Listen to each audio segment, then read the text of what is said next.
ചവറയിൽ നല്ല ദമ്പതികൾ കുട്ടികളില്ലാത്തവർ ഇവിടെ വന്ന് 6 ചൊവ്വാഴ്ച നാണയവും വെട്ടയും വെച്ച് മുരുകന്റെ അടുത്ത് പ്രാർത്ഥിച്ചപ്പോൾ അവർക്ക് കുട്ടികളുണ്ടായി. അപ്പം ഇപ്പം മാലമുരുകൻ നല്ല ശക്തി പ്രാപിച്ചു വരികയാണ്. എല്ലാവർക്കും നല്ല വിശ്വാസമാണ്, കുട്ടികൾക്കും എല്ലാവർക്കും നല്ല വിശ്വാസം. കരുനാഗപ്പള്ളി, മണപ്പള്ളി, അഴകിയകാവ്, ആൽത്തറമൂട് ബാലസുബ്രഹ്മണ്യ സ്വാമി ക്ഷേത്രത്തിലെ സ്കന്ദഷഷ്ഠി മഹോത്സവം ഒക്ടോബർ 28 ചൊവ്വാഴ്ച സമാപിക്കും. സ്കന്ദഷഷ്ഠിയുടെ പ്രത്യേകത എന്ന് പറഞ്ഞു കഴിഞ്ഞാൽ ബാലമുരുകൻ അതിന് യുദ്ധത്തിന് വിട്ടിട്ട് അമ്മ മകന്റെ നന്മയ്ക്ക് വേണ്ടി എടുത്ത വ്രതമാണ് സ്കന്ദഷഷ്ഠിയായിട്ട് ആഘോഷിക്കുന്നത്. പിന്നീട് ഇവിടെ നടക്കുന്നതെന്ന് പറഞ്ഞാൽ ഒരു പ്രധാനപ്പെട്ട ചടങ്ങുണ്ട്. എല്ലാ ചൊവ്വാഴ്ചയും ഒറ്റനാരങ്ങ ഭഗവാൻ സമർപ്പിക്കുന്നുണ്ട്.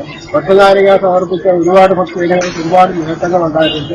സ്കന്ദഷഷ്ഠി മഹോത്സവത്തിന്റെ ഭാഗമായി ഇന്ന് രാവിലെ 5:30 പള്ളിയുണർത്തൽ, 5:45 നിർമാല്യം, കരിക്കഭിഷേകം, ഉഷപൂജ, ഭസ്മാഭിഷേകം, 9:30 പഞ്ചാമൃത നിവേദ്യം, 9:45 കലശപൂജ, ഉച്ചപൂജ, പ്രസാദ വിതരണം എന്നിവയും 12 നടയടയ്ക്കലും നടന്നു.